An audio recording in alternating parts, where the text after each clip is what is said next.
Weston LaBar. Welcome to the first episode of On the Waterfront for 2026. I'm here today with Peter Tirschwell, Vice President of the Journal of Commerce for S&P Global. Peter, thank you for joining me. This is going to be a great way to start the year. Hi, Weston. A great pleasure to be with you as always. We've had a long history together, going back to my time with the Harbor Trucking Association. We worked on many stories. There's always new things happening. There's always things that seem to be recycled issues from years past. As we look back at 2025, I called it a year like an EKG. There were a lot of ups, a lot of downs. Volume was erratic, influenced by all kinds of things. Still dealing with the COVID effects. Tariffs, obviously, were a centerpiece of the narrative and supply chain last year. Talk a little bit about 2025, sort of a year in review. What were the big issues from the Journal of Commerce's perspective? And talk a little bit about some of the data. You guys are one of the leading data providers. Over 200 different types of data streams that come through that people can leverage on your website with subscription. Talk about 2025 and really what were the key things that we should know about.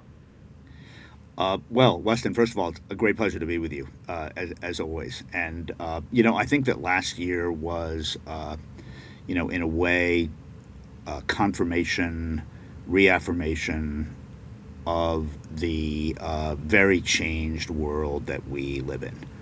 Uh, I have a long history in this industry, going back to the early 1990s when I started as a reporter at what was the Daily Journal of Commerce newspaper. But you actually don't have to go back that far to see what was a totally different world. If we go back, 10 years, say 9 years to 2016, 2017, Hanjin bankruptcy happening around then. Uh, we saw the beginning of a phenomenon that has now come to completely, uh, in a way, dominate the industry, which is a carrier consolidation and the ability of carriers through consolidation to be able to manage capacity in a way that they never did. And at the my opening statement at TPM last year in 2025, which was the 25th anniversary, I mentioned that in the very first TPM in 2001, the keynote speaker was the CEO of APL, and Fleming Jacobs is his name, and he said to the audience, he goes, I do not have the ability to manage capacity on a short-term basis because APL was operating outside of an alliance. So it was just them, all alone, in the Trans-Pacific trade, and they couldn't. If they pulled a sailing, they would have to go to their customers and say, there's not going to be another sailing for 2 weeks. Now compare that to the daily sailings that are occurring today. And he said, look, the only way in that, given the constraints on my ability to act, I can't reduce capacity. I can't manage capacity at my end. So therefore, we have to create, some kind of value added relationship. And the Ocean Shipping Reform Act, and I know I'm going way back here, of 1998, basically allowed confidential one-on-one contracts between shippers and carriers for the very first time. Before that, it was all set by the conferences. And so what his hope was that there could be like an actual value created relationship within that context. Did it happen?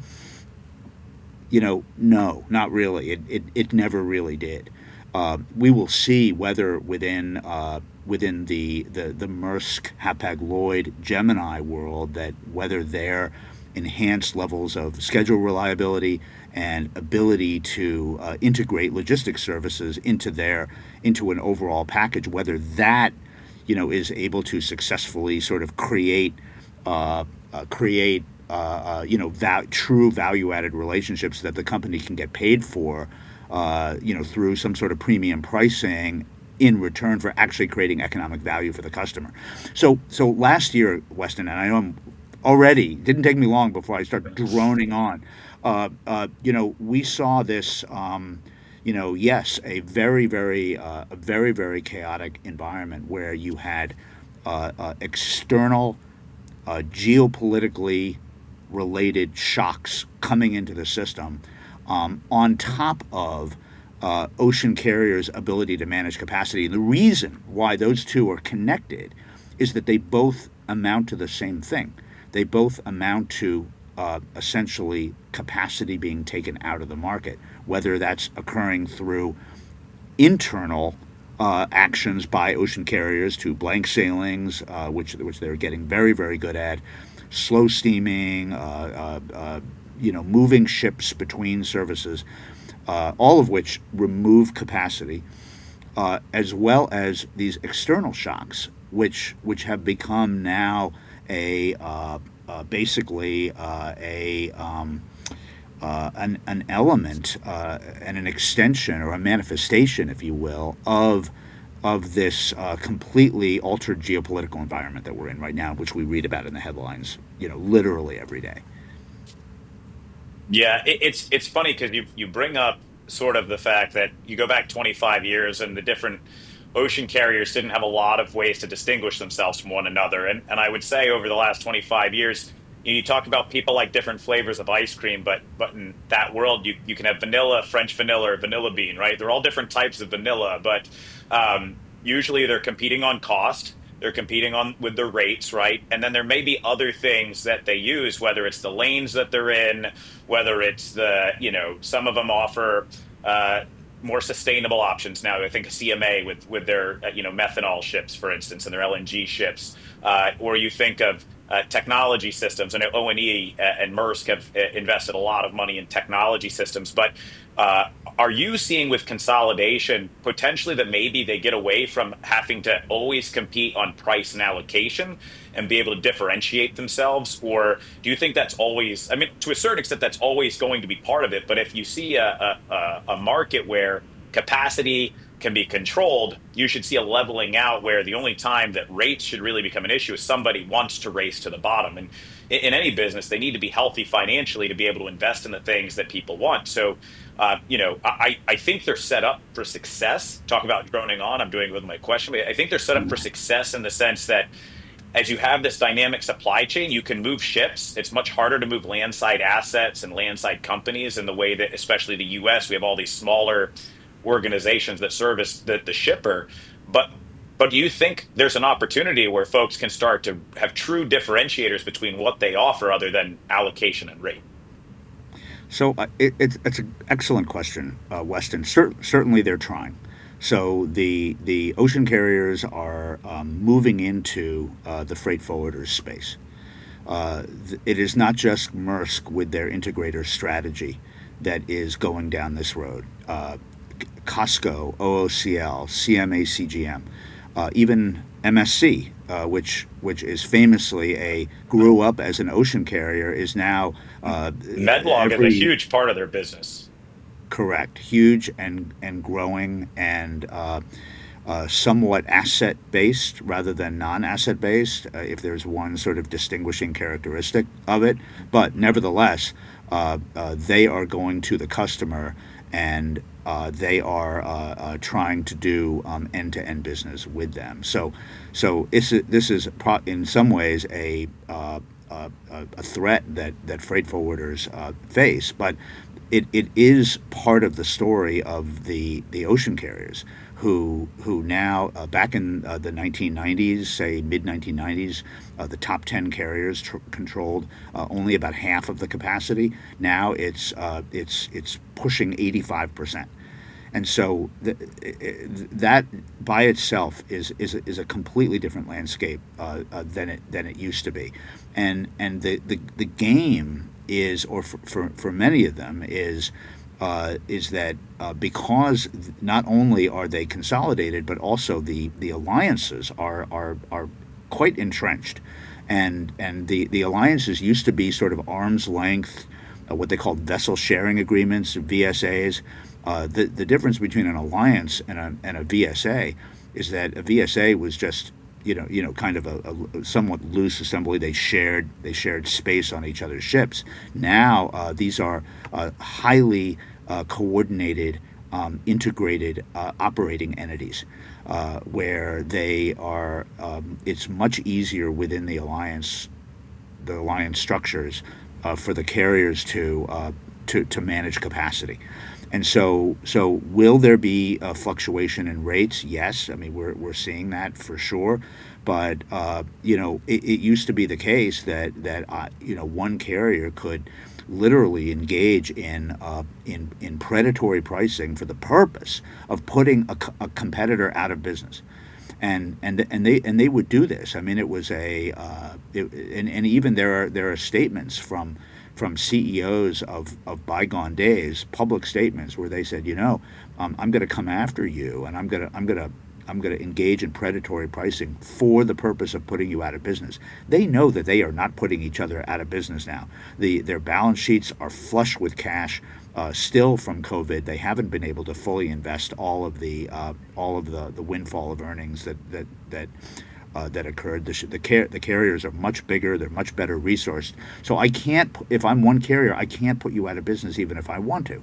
So therefore, I'm going to change course. We're going to manage capacity in a way that yes, the rates might dip, but they're not going to collapse. We're not going to see negative rates in major sort of head haul trades.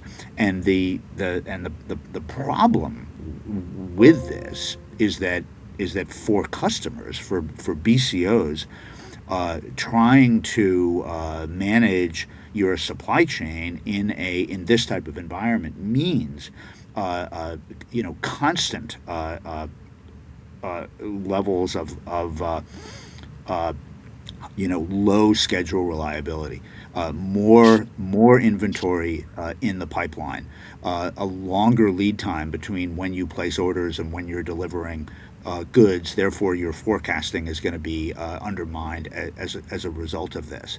And so this is the type of thing that promotes nearshoring. This is the type of thing that really makes companies think about what is the long-term environment, because it's not getting any better. The ocean carriers will increasingly utilize capacity management for the purpose of keeping their industry on an even keel. And all they're doing is doing what any self-respecting profit-making business would do. It's not evil. It's not anti-competitive. They're not colluding on price. There's no evidence of that whatsoever. The U.S. Justice Department would have found it during the Baltimore grand jury, and they did. All they needed was a single email, and they would have thrown the book at these guys. But they didn't find it over 4 to 5 years of FBI investigations, pulling senior ocean carrier executives out of customs lines and subjecting them to hours of interrogation at Newark Airport and other places like this. They didn't find, so they're not colluding on price, and so this is They the don't type need of to. environment. Right. Quite frankly, if you want to know what your competitor's price is and you're an ocean carrier, just ask your shipper customers. They'll tell you because they want you to beat it, right? And that's the thing is I don't if I was an ocean executive, I don't need to call my competitor and say, what are you charging these folks? The customer will tell you because they're going to give you what the target rates are so you know where the market's highs and lows are. That's how the industry works. So Yeah, that's yeah. not shocking that they didn't find anything. Yeah, no, So for sure. Yep. And Weston, I would tell you the other thing about this is that nobody's coming to the rescue. There's no new carriers that are going to enter the market. The big ocean carriers control in the neighborhood of about 85% of the order book. So there's no ability if you're an outsider, no ability to acquire new ships, and also the companies own a greater percentage of their fleets than they did in years past, and so therefore there's fewer ships on the charter market for you to be able to obtain. So this is the industry that people are going to have to deal with for quite some time going forward. yeah, and it's interesting because a lot of these I feel like were results of maybe not directly because of COVID, but COVID expedited some of these strategies and the decision making. And before we hop into the real, hot button item of last year, which is tariffs, I would like you to think. a little bit of what are some of the remaining COVID effects that we're seeing now as commonplace? Because that's a great example. One of the things, before the pandemic, not everybody, but a lot of ocean carriers wanted to get out of the terminal business, right? They were selling off landside assets. They were doing pretty much everything they could to focus on the water. And then during COVID, realized, wow, if we don't control the terminal, we're kind of left out in the cold when things happen. And I think some have taken it, like you said, to the next level. I think Maersk and MSC are maybe at the top of the list, but moving all the way into end-to-end logistics, coordinated asset-based end-to-end logistics, buying trucking companies, buying terminals, doing different things. What are some of those other lasting effects where you think COVID was maybe an aha moment for these ocean carriers to say, you know what, these are things we've been discussing in the boardroom or at the executive level, and here's a good reason on why we need to move forward with these strategies. Because I'll say I'm impressed with how quickly some of these large organizations that tend to not move quickly at all have moved to change their business strategies. Well, I think the biggest revelation was now I was the bureau chief in San Francisco in the mid 1990s. I've covered every ILWU negotiation going back to the 1990s, and I got a hold of last year. I got a hold of Joe Miniacci. Some people in on the West Coast would remember Joe Miniacci. He was in Jim McKenna's job at the PMA. So in during the 2002 10-day lockout, which was the first big blow up that made a lot of BCO companies realize, oh my God, we are really, really dependent on this system, and this system is vulnerable. But what Joe Miniacci did was he confirmed to me what I knew, but what I wanted to hear straight from the horse's mouth. What I had long suspected, which was that the ocean carriers always had as a marching order to the PMA when negotiating with the ILWU is essentially give them what they want and keep the ports open, because we make money when cargo is flowing. It's sort of a typical kind of heavy asset based mentality that if the cargo is not coming and going, if the ships are not coming and going, then I'm not going to be making money. Well, COVID was the aha moment that actually all those years they weren't making money, and when COVID came and the system ground to a halt, that's when they started making money beyond their wildest dreams. And so one of the things that I learned in Singapore when I spent 2 years there, just up until this past summer, was that the the terminal operators in Asia actually were having a different experience of the ocean carriers. So whenever there was a congestion, say at an Asian transshipment hub, the the terminal operator would be ready to take a beating from the ocean carrier. You're holding me up, you're holding up my ship, you're holding up my customer's cargo. You got to get your act together. You're costing me money. And for many years, the transshipment hubs would get beat up every time there was congestion. But in the wake of COVID, when there's congestion or when the ships are waiting offshore, for example, the meetings are much easier now. The carrier's like, oh, it's okay. And not just Yeah. it's okay because the instinct with the carrier now is when capacity comes out of the market, and capacity is coming out of the market if a ship is waiting off Singapore, off Port Kelang, wherever it is, that's capacity that's being pulled out. Whenever that is happening, the carrier is saying, up now I'm going to the I'm making money as a result of this. I'm financially in a better position when the system is moving more slowly versus when the system is moving quickly and on schedule. Yeah, it's funny you mentioned that because coming from the trucking world, in the beginning of COVID, same things, huge capacity constraints, not enough trucks, not enough drivers, things that we've heard for a very long time. And then all of a sudden, you saw that with the inefficiencies, people made a lot more money, but also as a landside transportation provider, and whether it was a truck or a warehouse, a railroad, whomever, more pricing power, right? You didn't have to just accept what the target was from your customer. And too much capacity went in the market to service those needs. A lot of new companies were started, et cetera.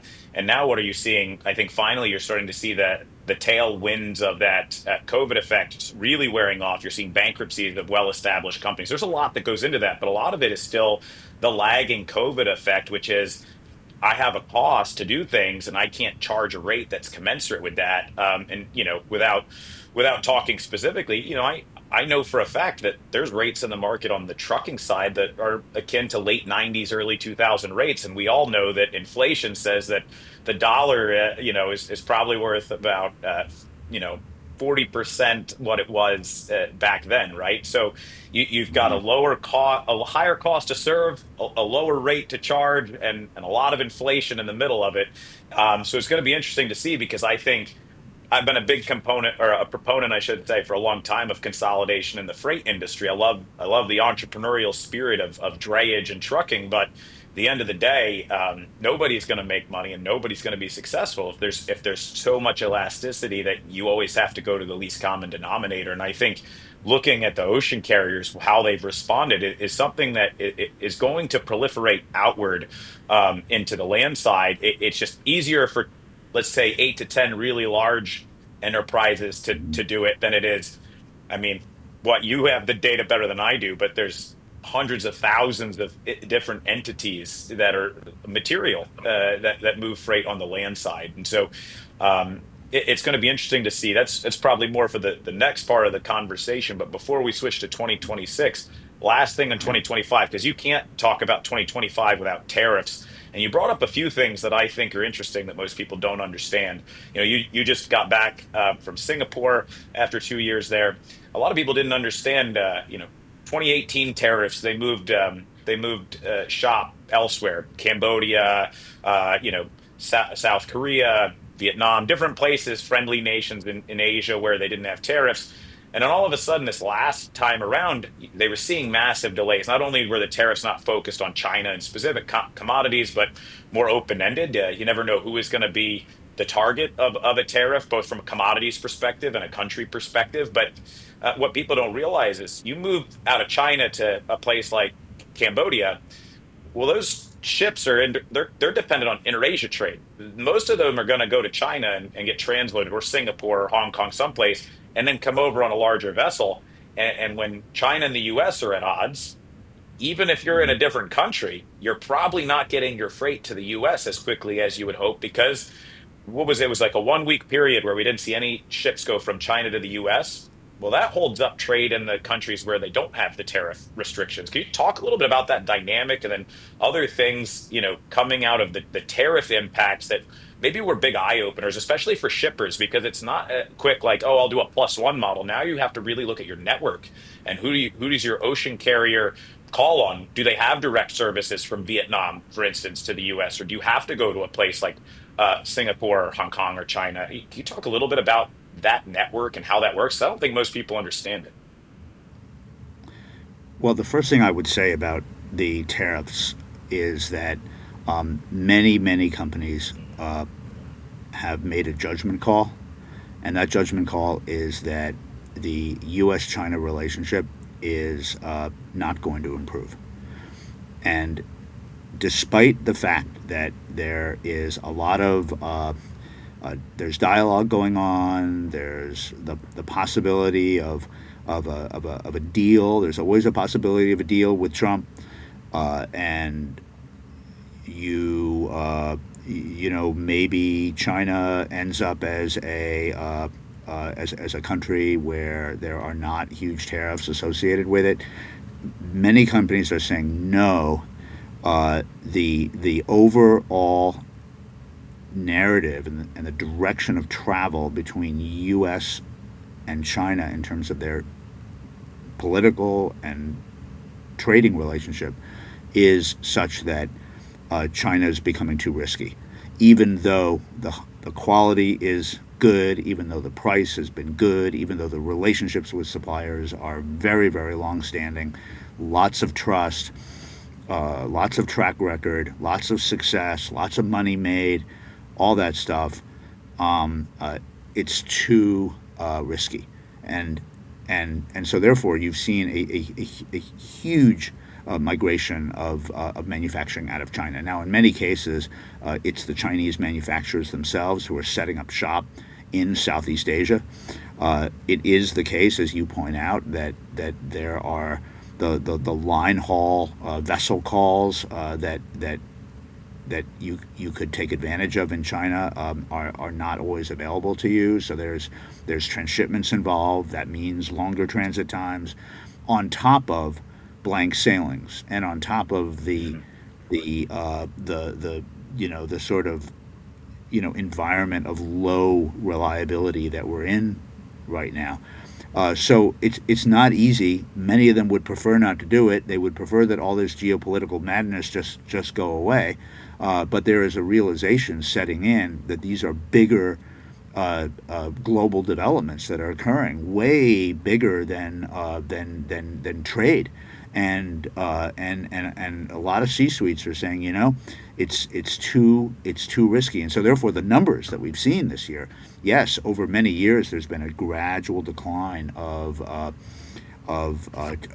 China market share, say the market share of China into the U.S. Well, that plummeted this past year, and it's not going to go back. Uh, and it's not economic, Weston. It's not. My prices are not going down. My quality is not going up. My transit times are not going down. My costs are going up. It's you would prefer not to do it, but companies are being forced to make that choice, and you can see it in the numbers. Yeah, it's like everything. Capital goes towards reward and away from risk, right? And the riskier you think it is to get to the reward, you're going to look at some other way to get there, right? And that's what we're seeing. Um, you know, Tariffs, I think, are going to continue to be an issue we deal with throughout the year. You never know what's going to happen. But pivoting a little bit from 25 to 26, what are some of the big things you're looking at as we enter the year, as potential hot stories throughout the year, right? I think we all knew tariffs were going to be at the epicenter of most things last year, unless we had some black swan event or something that popped up, like we so often do in the industry. But what are you, and you've got this amazing team of journalists throughout the U.S. and beyond. What are the things that everybody's looking at and saying, I think this is something I might be reporting on this year?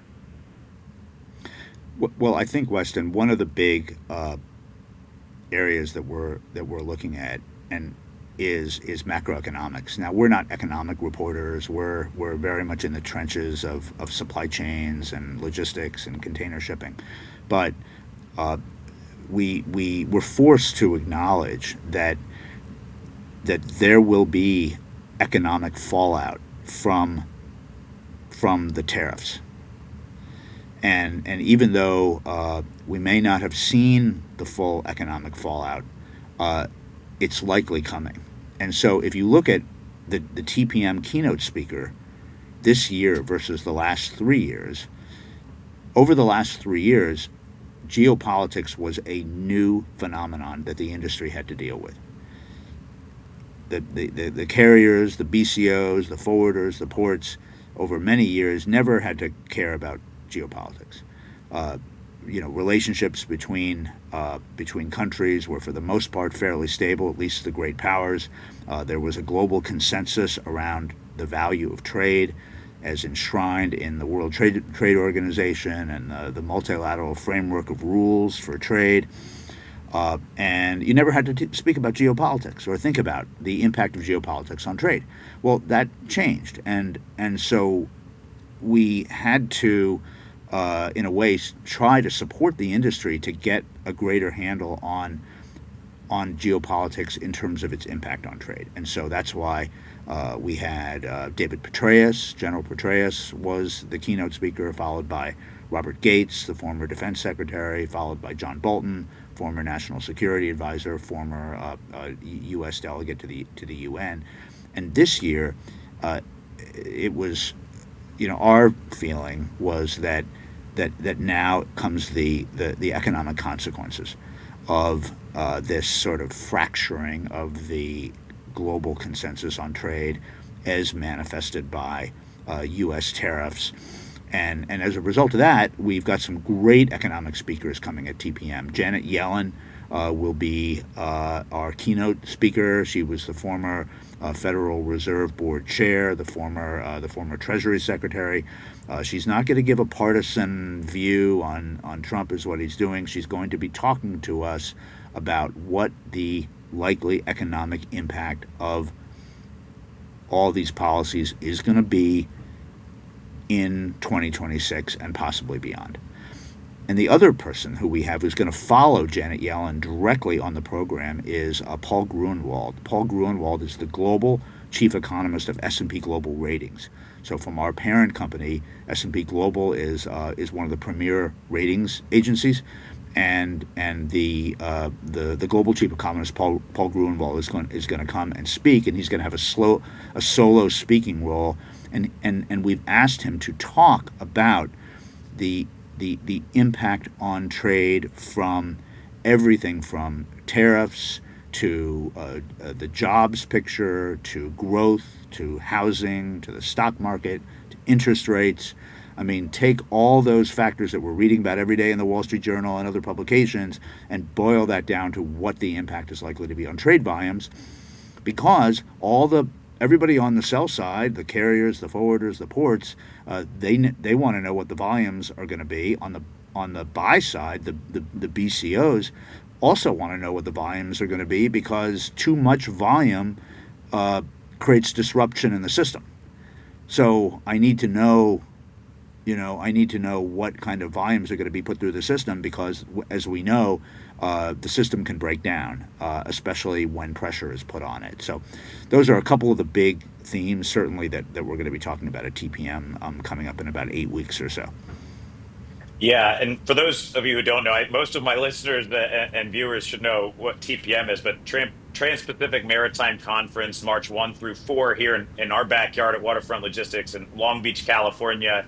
It's the signature event for maritime trade in the industry, right? I mean, and it's a great time frame too, because you get to see a little bit of how the year starts, but it's really an agenda that's set up for what you think the hot button items are going to be that we're going to be discussing throughout the year with about a quarter, almost a quarter's worth of data and experience to show what the trends look like. So for folks who aren't signed up or who haven't attended before, I highly recommend it. It's a fantastic event. I've been going every year I've been in the industry. I've had the good fortune of participating as a speaker in the past. And Peter, thank you again. You guys do a world-class job of putting that on, and thank you for bringing it to Long Beach, because that means I don't need to get on an airplane to go. And hopefully the weather is better than last year.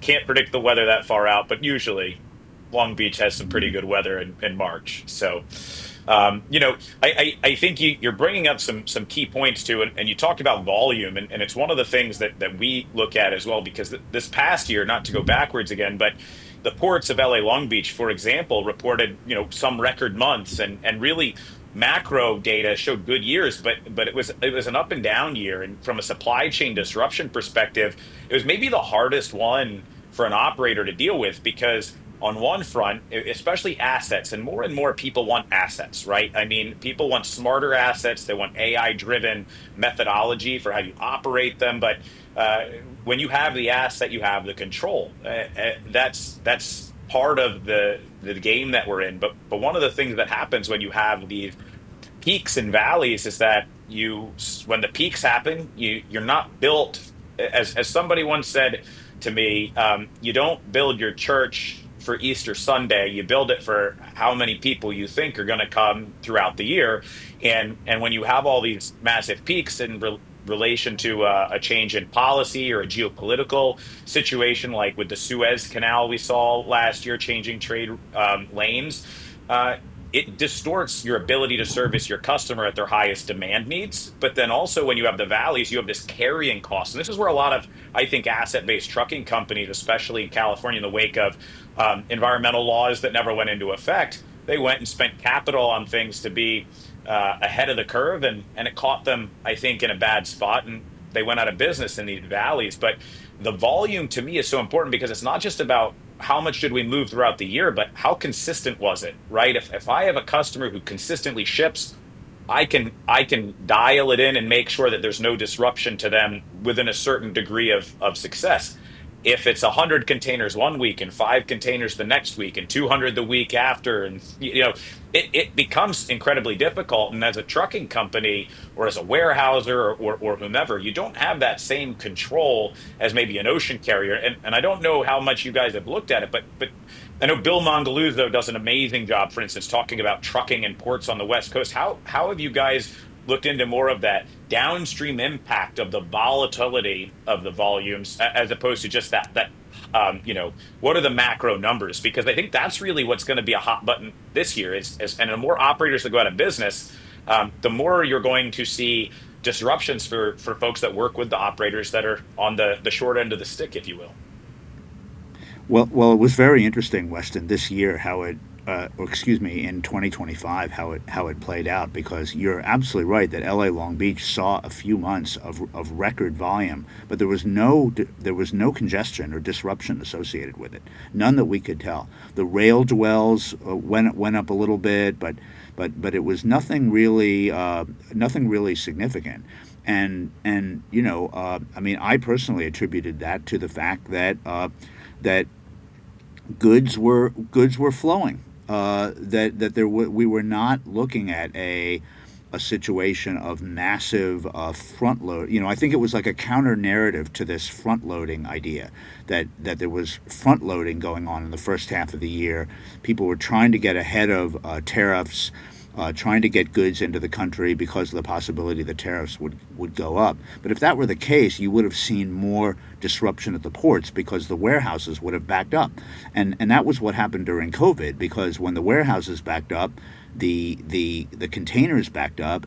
The containers were sitting on chassis because every container that's delivered to a warehouse sits on a chassis the entire time. It's not the warehouses are not unloading containers from chassis; they're keeping them on. And then when the chassis got tied up, they were unavailable to evacuate more containers from the terminal. So we didn't see anything like that. So my conclusion was actually the goods were flowing, and they were flowing through to final sale, and this is a real element of the dynamic for 2026 because there was a research note written by our economists within S&P Global just a couple of weeks ago who were saying that U.S. economic growth is going to be positively impacted in the first half of 2026 by inventory restocking that actually were with low inventories at a time when there is continuing economic growth.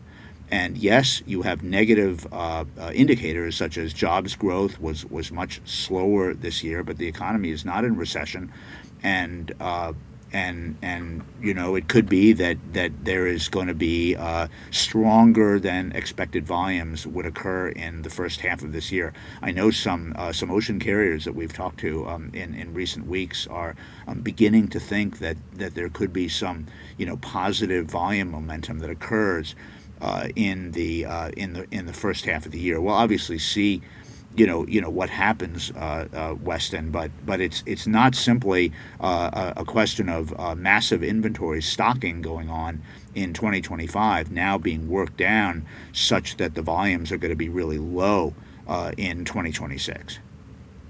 Yeah, I agree with you 100%. My take on it is that most of it was either new inventory that needed to get to market or inventory replacement because they'd drawn down on surpluses and people were still buying. And what's going to be also unique, and I don't know whether this will be addressed at TPM, but I just think the way that we look at economic indicators is going to have to change because we're going through a new industrial revolution, if you will, with AI and offshoring of labor and all these different things. Jobs are down, wage stagnation. Those are usually huge. Inflation's up, huge indications that you're in a recessionary economy. But then at the same time, consumer spending still very high. um, goods still flowing. And to your point, we saw no disruption when we saw the goods coming in. Actually, ironically, the most disruption we've seen at ports are in the slow periods because you have scheduling around, trying to mitigate your labor costs, trying to mitigate different impacts, and it's really been around the return then of the empty when you have slow imports coming in. But when the imports come in, things seem to flow very efficiently. So that's the Mhm. other part of this volume question that comes up is when we have consistent volume coming in across the board, we don't get the sort of the stranded container at the port, which creates the inland backup.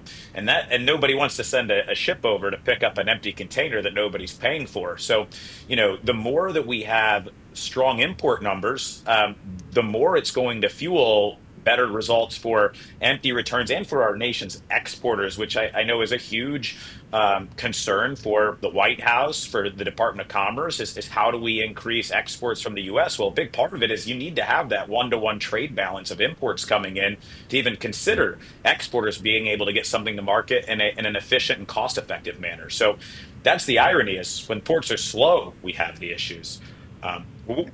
Peter, we're getting towards the end here, and I want you to talk a little bit. You've addressed TPM a little bit, but I'm very excited. It's coming up here, in just about a month and a half, and you know, uh, give your sales pitch. You don't need it to give it to me, but I mean, like I said, this is to me what's so great about TPM is it's first class content. This year, you're probably going to see more new content to your point than you've seen in the past because of the way that the industry is having to deal with geopolitical issues, AI, all these different things that 5 years ago nobody was talking about. And then at the same time, it's one of those places where if you're a deal maker and you want to get deals done, everybody you want to talk to is typically here in Long Beach during that time. So, Yeah. for me, the more the merrier. But talk a little bit about TPM and if people don't come, what they're missing out on this year. Well, I mean, TPM. You know, the industry created TPM. We're our team is we're journalists. We all we want to do is cover the industry. We want to get to know everyone in the industry and learn from them and understand from different vantage points what's going on. 25 years ago in 2001, the daily newspaper was on its knees. The business was on its knees. We needed new revenue, so we said, why don't we invite our sources, who we normally talk to over the phone? Why don't we invite them on stage? We'll hit them in front. We'll hit them with the hard questions in front of a live audience, and address primarily to the BCOs. And the Journal of Commerce has a long history going back literally to the 1800s of addressing itself to cargo owners, and around that principle. And we were going to, we as journalists, just like we decide who we're going to interview for our stories, we're going to decide who we're going to put up on stage. We know everybody in the industry. We know who's an expert in what. And then the industry decided that that was going to be a neutral information environment in order to congregate around. And that's why the event has not fundamentally changed. It started with 135 people. Now it had 4,500 people, but it doesn't matter. It's fundamentally the same event. It's a container shipping event. It is the largest concentration of BCOs anywhere in the world. People come to do business. They come to build relationships, to renew relationships, to reinforce existing vendor relationships or create new ones. They come there with problems that need to be solved. They come with a need for information to understand what the pulse is of the market, and TPM always provides that. And people always leave after 4 or 5 days of TPM, however long they're in Long Beach. Number one, totally exhausted from having had countless meetings and other encounters with people, but ultimately plugged in.